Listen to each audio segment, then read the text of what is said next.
When this man inherited an old worn-down cabin from his grandfather, he was laughed at immensely. His siblings all got plenty of worth when the old man died. So naturally, they made fun of the man and his wooden shack. But then he looked inside and got the last laugh. Before we start, smash the like button and make sure to subscribe if you haven't, and hit that notification bell so that you won't miss any new stories.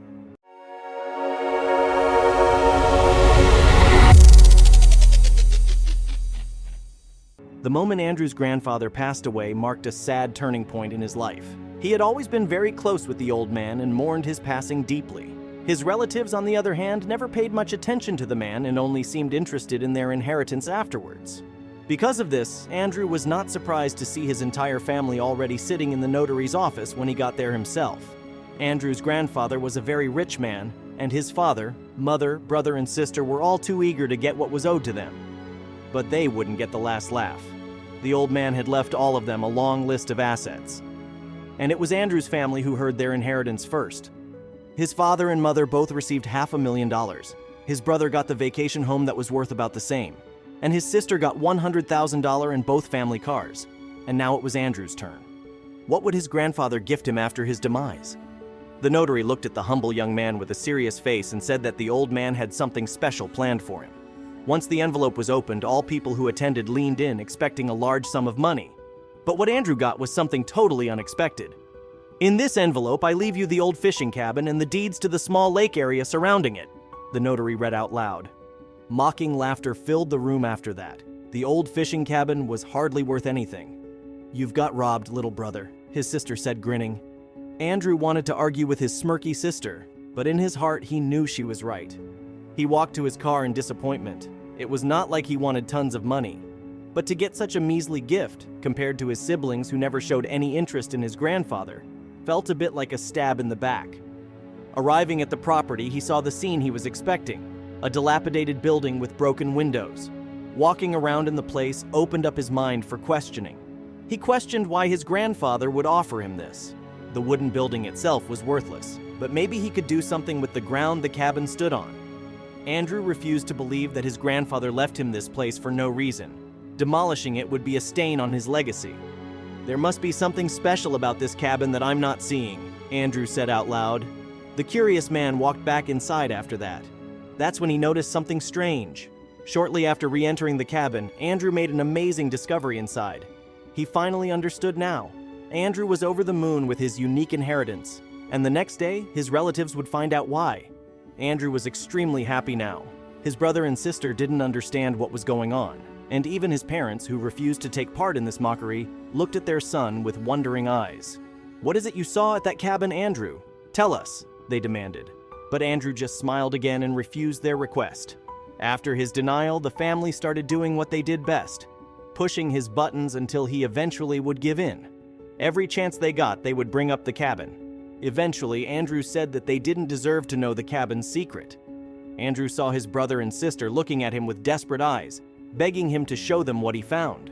He told his family that he would show them what he found, but they had to keep it a secret. Hearing Andrew say those words made his relatives completely confused.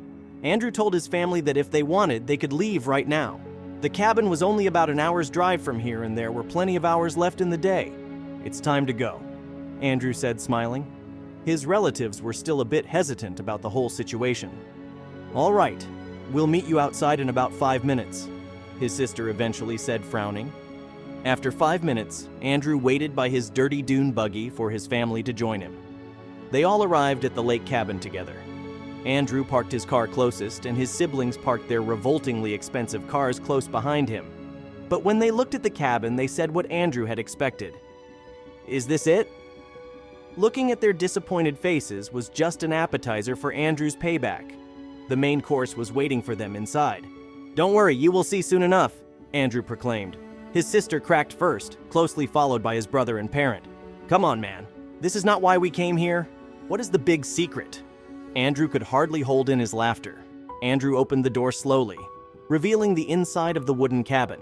Andrew admitted to them that at first he thought the same thing when he walked through here. "It's just an empty cabin with a bad smell and some of Grandpa's old stuff, right? Well, if you think that, you are wrong. Because there is more to this building than you might think. Look carefully." Edward crouched down next to the rug and grabbed one corner before rolling it up diagonally. By doing so, he uncovered a large hatch, big enough for a person to climb trough. "What is down there, little brother? Hidden treasure?" Andrew just laughed again and said, "Something like that." Andrew had brought a backpack with him, and now it was time to open it. Out of it, he pulled 4 identical flashlights, but that attitude faded instantly when he saw the room he walked into. All of their eyes turned large at the same time. They turned towards Andrew, and he could see the sense of wonder on their faces. "Are you kidding me?" his sister said. But Andrew wasn't kidding at all. This was extremely serious. "I told you so, but you all didn't believe me," he said, laughing. The area they stood in was an enormous underground storage space, at least 10 times the size of the cabin above ground. It was not made out of wood, but built from strong, durable concrete, and it was filled to the brim with valuable historical artifacts. The reason for that was no coincidence. Andrew's grandpa was a well-known collector and trader of historical artifacts. In fact, his entire fortune, the one that his family relied on, was cultivated by this career, and it appeared that all of his work was stored in this secretive place. His grandfather owned Cleopatra's staff, the sword of Alexander the Great, and even a piece of robe that was apparently owned by Jesus Christ himself. And to Andrew's surprise, it all seemed to be stored in this unexpected location. Andrew shared the historical love with his grandfather, so the sight of this made him cry. Yes, Andrew saw the emotional value in each and every item inside this room. Unfortunately, his family did not share this outlook. They only saw the dollar bills these items could provide them. "There must be millions of dollars in this room, just collecting dust," his brother said with a jealous look. And that's when they all asked the same question at pretty much the same time. "What are you going to do with all the money these objects will bring you?" Andrew expected this remark. That was why he didn't want them to come in the first place. They simply wouldn't understand. "Sorry guys, but I am not going to sell a single thing in this entire storage facility."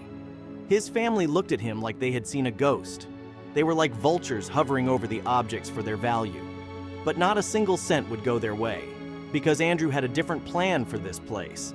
He was going to turn this site into a museum.